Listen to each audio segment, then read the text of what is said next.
O oceano já não parecia apenas grande, parecia vivo. E para os homens a bordo da Santa Maria, isso se tornava evidente a cada dia. A travessia avançava sem interrupções, e quanto mais o navio seguia rumo ao oeste, mais o Atlântico parecia testar cada fibra, cada pensamento, cada esperança dos tripulantes. Foi numa manhã nublada que os vigias avistaram algo estranho na superfície. Por quilômetros, o oceano estava coberto por tapetes de plantas flutuantes. Era o mar dos sargassos. Para a ciência, apenas algas presas a correntes marinhas. Para os marinheiros de 1492, uma visão aterrorizante. Estamos entrando num mar morto, disse um deles. Os navios ficam presos aqui para sempre, gritou outro. O medo era real. As algas se agarravam ao casco, arranhando a madeira, produzindo sons abafados que pareciam sussurros subaquáticos. Colombo, tentando manter a calma geral, disse: se há plantas, há terra por perto. Mas ninguém sabia se aquilo era verdade ou apenas mais um discurso para segurar a fragilidade dos homens. Assim como surgiam as ervas, surgiam também pássaros desconhecidos voando alto e rápido. Para os marinheiros, era como ver vida num deserto. Eles diziam: pássaros não sobrevivem longe da terra, mas o mar sempre tinha algo a acrescentar. Certas noites, estranhas luzes apareciam sob a superfície menos como pequenos lampejos que acompanhavam o navio. Hoje sabemos que eram organismos bioluminescentes. Para eles, era magia, sinal ou ameaça. O marinheiro mais velho afirmou: o mar está nos observando. Ninguém riu. O medo, acumulado por semanas, começou a ganhar palavras. Primeiro em sussurros, depois em frases soltas, até que finalmente se tornaram conversas inteiras. Um grupo de marinheiros se reuniu perto da proa, longe dos oficiais. Se virarmos o navio agora, chegamos em segurança. Colombo nos enganou, não existe terra nenhuma, vamos morrer de sede. Era o início do motim, mas ainda não a sua explosão. A presença constante de Martim Alonso Pinzon menos que conversava, aconselhava, acalmava menos, segurava os homens no limite entre a razão e o desespero. Ele não gritava, ele não ameaçava. Ele apenas falava com firmeza. Se havia perigo, eu não estaria aqui com vocês. E, por um tempo, isso bastou. Certa noite, quando o navio cortava a água silenciosamente, um som profundo ecoou das profundezas. Parecia um rugido abafado, longo, grave, vibrante. Os homens congelaram. Um grumê começou a chorar. Outro marinheiro se ajoelhou, convicto de que aquilo era a voz de algum monstro marinho que rondava a nau. Uns diziam que era o dragão do oeste, outros que era o suspiro do abismo. Hoje sabemos que provavelmente eram placas tectônicas ou baleias, mas para aqueles homens aquilo foi uma sentença. O medo tomou o convés como um vento gélido. A escuridão das noites no meio do Atlântico era completa. Não havia luzes de vilas, não havia barcos ao redor, não havia faróis. Apenas a lua, quando aparecia. E o resto? Nada. Os vigias tinham dificuldade até para distinguir o limite entre o mar e o céu. E nessa escuridão, a mente criava o que faltava aos olhos. Alguns relatavam vultos no mar, sombras seguindo o navio, luzes que piscavam e desapareciam, sons semelhantes a batidas no casco. A realidade já não podia ser confiada. A imaginação tomava o controle.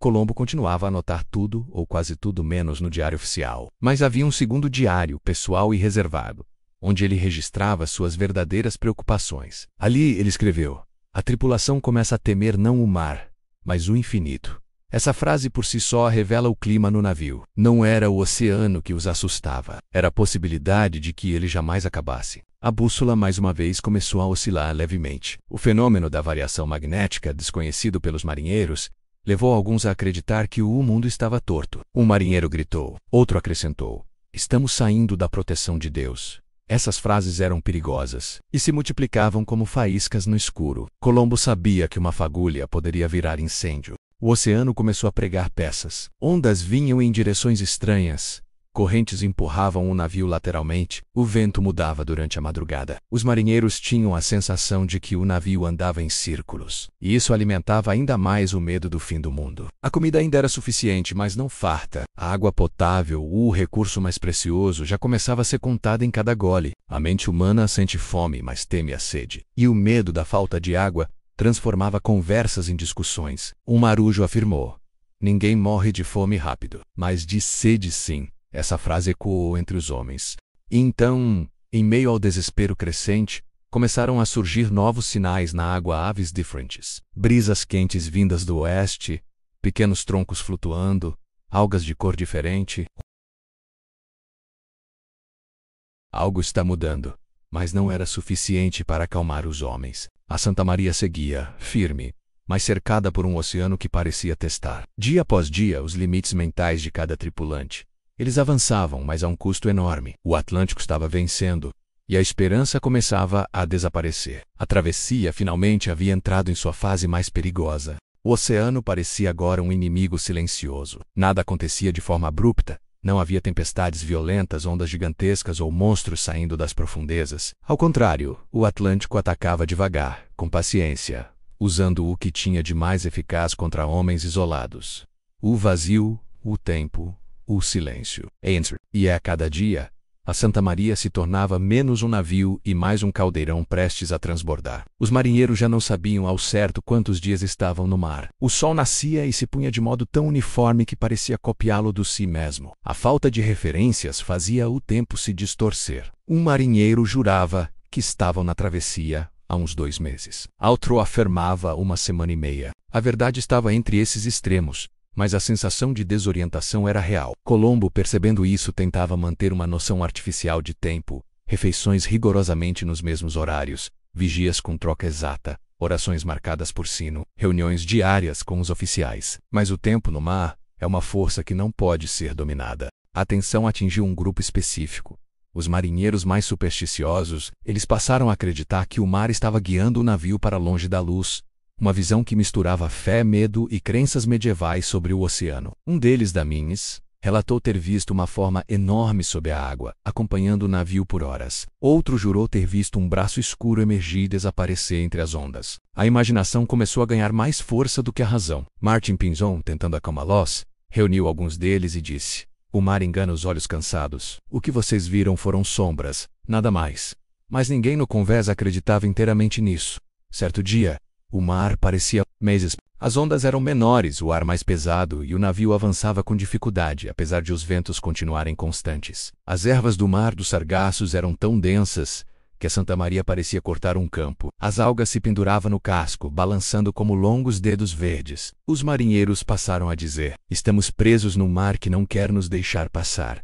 Colombo observava tudo com cautela. O mar dos Sargassos era um desafio que ele não esperava ser tão vasto. A esperança vinha em pequenas doses, aves voando em grupos, pequenas atenções à natureza que sugeriam proximidade de terra. Mas logo em seguida, o oceano apresentava sinais contrários, correntes contrárias, ventos que mudavam sem aviso, noites sem uma única estrela visível, ruídos vindos do porão como se o casco estivesse respirando. Essa alternância de esperança e medo era cruel. Para cada sinal de terra, vinham 2 de perdição. Na noite em que o casco rangeu por horas, Colombo reuniu seus homens de confiança, Juan do la Cosa, Martim Pinzon e a contragosto Rodrigo Sánchez, o fiscal, enviado pela rainha. Ali, no silêncio úmido do pequeno compartimento, eles discutiram o estado da tripulação. Pinzon foi direto: "Eles não aguentam mais. Acreditam que estamos perdidos." De la Cosa acrescentou: "Não gosto do que estou vendo." Rodrigo Sánchez, sempre desconfiado, questionou Colombo: "O senhor está certo de que seguimos na rota correta?" Colombo respondeu com firmeza, menos talvez mais firmeza do que realmente sentia: "Se duvidarmos agora, perderemos tudo." Era verdade, mas era também um aviso. Um pequeno grupo de marinheiros se recusou a subir ao mastro para ajustar uma vela. Era a primeira vez que uma ordem direta era ignorada. Pinzon desceu ao convés imediatamente. Ele não gritou, não puniu, não levantou a mão, apenas se aproximou e disse: "Se vocês não subirem, o navio para. E se o navio para, todos vamos morrer." Foram palavras simples, mas vinham de um homem que eles respeitavam. O grupo obedeceu, mas o episódio mostrava claramente que a situação estava se deteriorando. Nada apavorava mais os marinheiros do que o que veio a seguir. Uma tempestade sem trovões. O vento aumentou de repente. As ondas cresceram. O navio começou a balançar com força. Mas o céu estava limpo. Nenhum raio, nenhuma nuvem escura. Apenas um vento misterioso, vindo do oeste, forte o suficiente para chicotear as velas. Era como se o mar decidisse testar o navio sem a presença do céu. Os marinheiros diziam: essa é a tempestade dos amaldiçoados.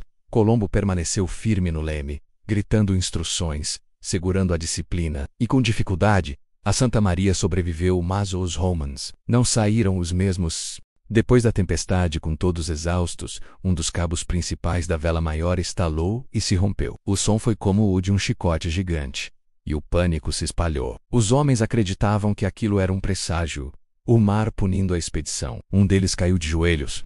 Estamos condenados! Dula Cosa Coru, gritando ordens, reorganizando os homens, enquanto Pinzon tentava impedir que o pavor dominasse o convés. Em menos de uma hora, o cabo foi substituído, mas o medo continuou. O maior inimigo da travessia não era o março, não era a fome, não era a sede, dias sem progresso, noites sem luz, sons sem explicação, sombras que pareciam acompanhar o navio. Tudo isso corroía lentamente a sanidade dos homens. Até Colombo registrou: a tripulação se encontra em um estado frágil. Temo que quebrem antes de vermos terra. E então, depois de tudo isso, o mar ficou calmo. Estranhamente calmo, como se tivesse decidido observar os homens e não atacá-los. Nessa calmária, alguns marinheiros disseram ter visto ao longe uma linha ligeiramente mais escura no horizonte. Outros afirmaram que era imaginação, mas o rumor correu pelo convés. Algo à frente. Era pequeno, era distante, era incerto, mas naquele momento, pela primeira vez em semanas, a esperança voltou a respirar.